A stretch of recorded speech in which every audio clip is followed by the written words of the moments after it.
मेरी शादी हुई है किरण जी के साथ, वो हिंदू हैं। मेरी पहली शादी हुई थी रीना जी के साथ, वो हिंदू हैं। मेरी जो दो बहनें, एक बड़ी बहन है एक छोटी बहन है, दोनों की शादी हिंदुओं से हुई है, उनके पति दोनों हिंदू हैं। इसीलिए कुरान की आयत है सूरह बकरा की सूरा नंबर 2 आयत नंबर 221 में अल्लाह ताला फरमाते हैं कि आप मुशरिका से शादी नहीं कर सकते जब तक वो ईमान न लाए। मतलब जो गैर मुस्लिम हैं और शिर्क कर रही है उससे आप शादी नहीं कर सकते जब तक वो ईमान ना लाए।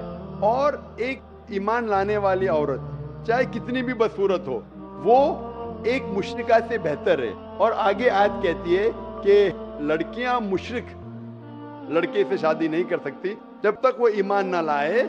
एक मोमिन आदमी चाहे कितना भी बदसूरत हो वो बेहतर है बनिस्बत जो शिर्क करता है। इसकी वजह ये है कि इस्लाम में लिखा है कि अगर आप खुदा के अलावा किसी को और पूछते हैं, किसी और की इबादत करते हैं, ये सबसे बड़ा गुनाह है।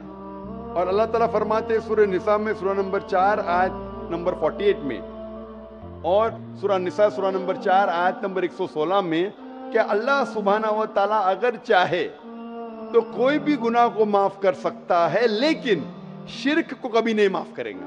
अगर एक इंसान मुशरिक जैसा मर गया तो अल्लाह ताला कभी भी उसे माफ नहीं कर सकता, क्योंकि मुशरिक वो शख्स है जो शिर्क करता है। और ये सबसे बड़ा गुनाह है क्योंकि हमारा खालिक, हमारा मालिक, हमारा ईश्वर, हमारा खुदा, हमारा भगवान, अगर हम उसको गाली देंगे, ये सबसे बड़ा गुनाह है।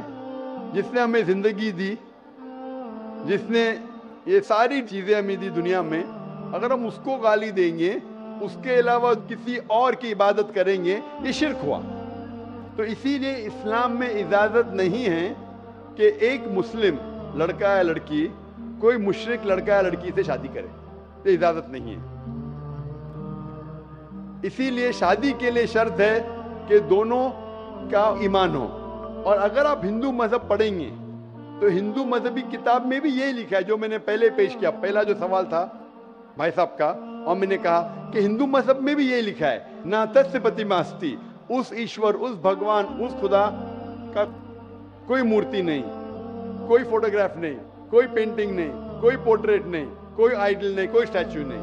अगर ये मान ले कि कम से कम जो यकसा है हिंदू और इस्लाम के मजहबी किताब में, कम से कम उसके ऊपर अमल करे तो अक्सर हमारे मुश्किलात दूर हो जाएंगी।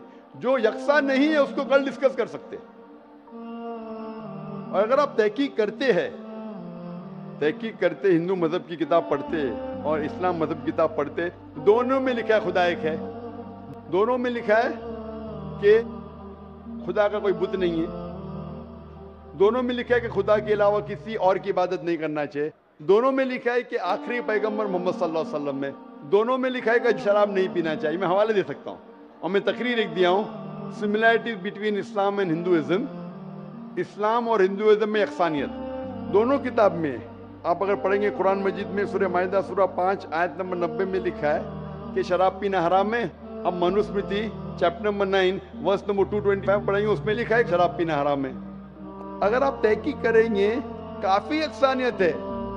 इस्लाम मजहबी किताब में लिखा है कुरान में सूरह नूर में सूरा नंबर 24 आयत नंबर 30 और 31 के अंदर हिजाब के बारे में, औरत को अल्हम्दुलिल्लाह हिजाब में होना चाहिए, सर से ढका होना चाहिए उसका जिस्म। आप अगर हिंदू मजहब किताब पढ़ेंगे ऋग्वेद बुक नंबर 8 में लिखा है और ऋग्वेद बुक नंबर 10 में भी लिखा हुआ है कि औरत को अपने सिर के पल्लों को डालना चाहिए चेहरे पे। हिंदू और इस्लाम मजहब में जो मजहबी किताब में लिखा है, लेकिन अफसोस की बात है कि मजहब के ठेकेदार ये चीज का जिक्र ही नहीं करते। क्यों? इसीलिए मैं हवाले देता हूँ। मैं कोई आलिम नहीं हूँ, मैं कोई पंडित नहीं हूँ, मैं अपने आप को तालिब इल्म कहता हूँ, लेकिन मैं हमेशा हवाला देता हूँ। तो किसी को भी शक है, किसी को भी शुबा है तो घर पे जाके चेक कर सकता है, या इंटरनेट पे जाइए, आप टाइप करो, वेद भी इंटरनेट के ऊपर है, कुरान भी इंटरनेट के ऊपर है, टाइप करो, रेफरेंस टाइप करो, आपको हवाला मिल जाएगा।